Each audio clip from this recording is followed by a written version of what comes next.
Welcome to the World Wire Update Yit. Don't forget to subscribe and click the bell icon for more updates and thrilling short scenes. Let's break down trade wars and see why they matter to all of us, not just politicians or big companies. Imagine you and your neighbor have a friendly system. You trade your homemade cookies for his refreshing lemonade. It's simple, fair, and both of you benefit. But then, you decide to put a $1 tax, a tariff, on his lemonade, hoping it'll make your own fruit punch more popular and boost your sales. Suddenly your neighbor's lemonade costs more, and he's not happy. In response, your neighbor slaps a tax on your cookies. Now both of you are paying more for what you used to enjoy, and the friendly trade turns sour. Suddenly the prices of both cookies and lemonade go up. What was once a win-win is now lose-lose. You're both spending more, and neither of you is happy with the outcome. That's the essence of a trade war. Each side keeps raising tariffs, hoping to protect their own interests. But in reality, everyone ends up worse off. This isn't just a backyard squabble, it's exactly what's been happening between the US and Canada, two of the world's biggest trading partners. For decades, their trade relationship was smooth. Goods, services, and jobs flowed freely across the border, supporting millions of families and businesses on both sides. But then, President Trump imposed new tariffs on Canadian products, arguing it would help American industries. Canada quickly retaliated with tariffs of their own, escalating the conflict. Now, billions of dollars in goods, from cars to orange juice, are caught in the crossfire. Millions of jobs, from factory workers to farmers, are suddenly at risk. The real problem: trade wars rarely produce winners. Instead, they create uncertainty, disrupt businesses, and make it harder for everyone to plan for the future. Protecting one industry might seem like a good idea, but it often ends up hurting others, sometimes even the very people it was meant to help. You might save a few fruit punch jobs, but you could lose your entire cookie empire in the process. The ripple effects can be devastating. Prices rise, jobs disappear, and businesses that rely on cross-border supply chains face chaos and confusion. The whole system becomes unstable. In the end, it's not just companies that suffer. Real people, families, workers, and communities end up paying the price through higher costs and lost opportunities. Trade wars are like drilling holes in each other's boats. Instead of staying afloat together, everyone starts to sink, and no one wins. Right now, the US and Canada are locked in this economic standoff, and the fallout is being felt in real time by people on both sides of the border. So, how is this high-stakes game playing out, and what does it mean for the future? Let's take a closer look. In the middle of this heated trade fight, tensions between Canada and the United States were at an all-time high. Headlines blared about tariffs, retaliation, and the growing uncertainty facing businesses and families on both sides of the border. Then, Canada made a surprising move that caught many off guard and shifted the tone of the standoff. On August 22, 2025, Prime Minister Mark Carney stood before the nation and announced that Canada would roll back tariffs on $21.7 billion worth of U.S. goods. The announcement sent shockwaves through political and economic circles. This wasn't a sign of surrender, but a calculated de-escalation, a strategic move designed to break the deadlock and open the door to renewed negotiations. Products like orange juice and washing machines, once hit with punishing 25% tariffs, could now cross the border tariff-free. For American companies, this meant a sigh of relief, as exports to Canada resumed and factories ramped up production. Canadian consumers, too, saw prices stabilize on everyday goods. Families noticed their grocery bills shrinking, and retailers welcomed the return of popular American products to their shelves.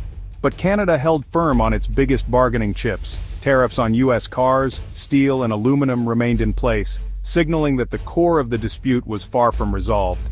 The message was clear. Canada was open to talks, but it wouldn't back down on what mattered most to its economy and workers. This partial rollback broke the cycle of tit-for-tat escalation that had threatened to spiral out of control, offering a rare moment of hope. But would the U.S. see it as an act of goodwill, or interpret it as a sign of weakness? The answer was far from certain. Around the world, governments, investors, and ordinary people watched anxiously, waiting to see what the next move would be in this high-stakes game. Canada's olive branch was a bold gamble, one that could either ease tensions and restore stability, or backfire and escalate the conflict even further. The stakes were higher than ever, and the world was holding its breath. Why did Canada make this move? Because Trump's new 35% tariff on Canadian goods looked tough, but had a loophole. The USMCA trade deal shields most North American-made goods from tariffs. Over 85% of Canadian exports to the US are protected, including all energy and most manufactured goods. So, Trump's tariff wall was more bark than bite. Canada's economy stayed largely protected, giving Carney room to offer a goodwill gesture without losing leverage. Dropping tariffs on select goods made Canada look reasonable, while the USMCA kept its vital exports safe. The real power was in the trade deal, not the headlines. Canada played its cards smart, knowing the USMCA was its shield.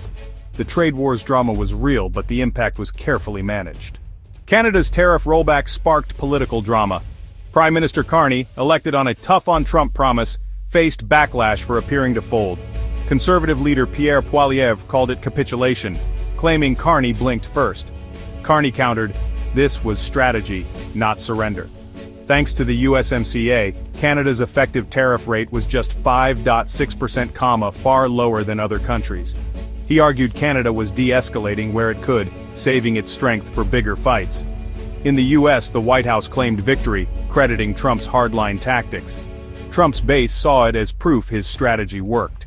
So, while Canadians debated if Carney was smart or weak, Trump celebrated another America First win. The political spin was fierce on both sides. The real story?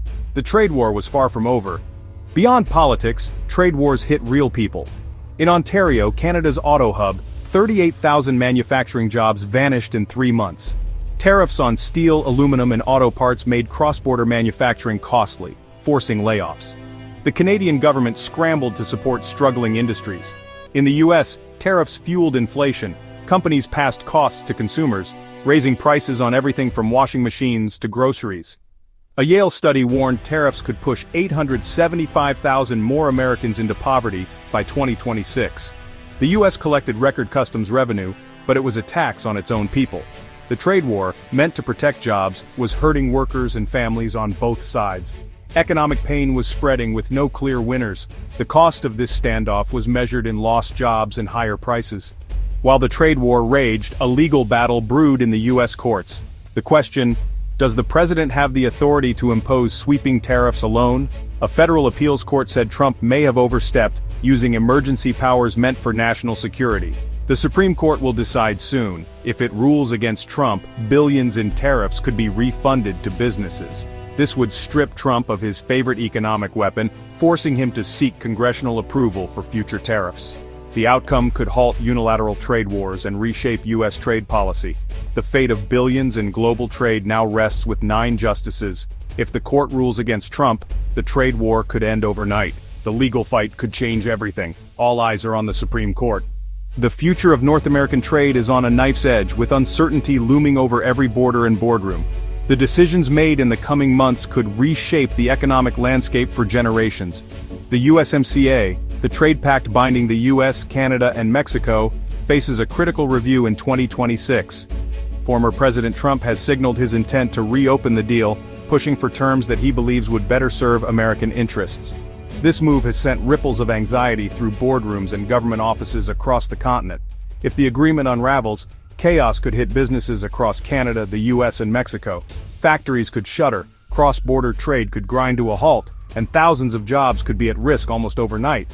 Supply chains would be disrupted, investment would stall, and economic uncertainty would soar. The ripple effects would be felt in every sector, from manufacturing to agriculture and even in the service industries that rely on stable trade. Mexico, anticipating tough US demands, has already raised tariffs on Asian cars. This move is both a signal of cooperation and a defensive measure to protect its vital trade relationship with the United States. The next months are crucial. The US Supreme Court's decisions, Canada's risky tariff strategies, and the looming USMCA review will all play pivotal roles in shaping the continent's economic future. Every government is watching, and every business is bracing for impact.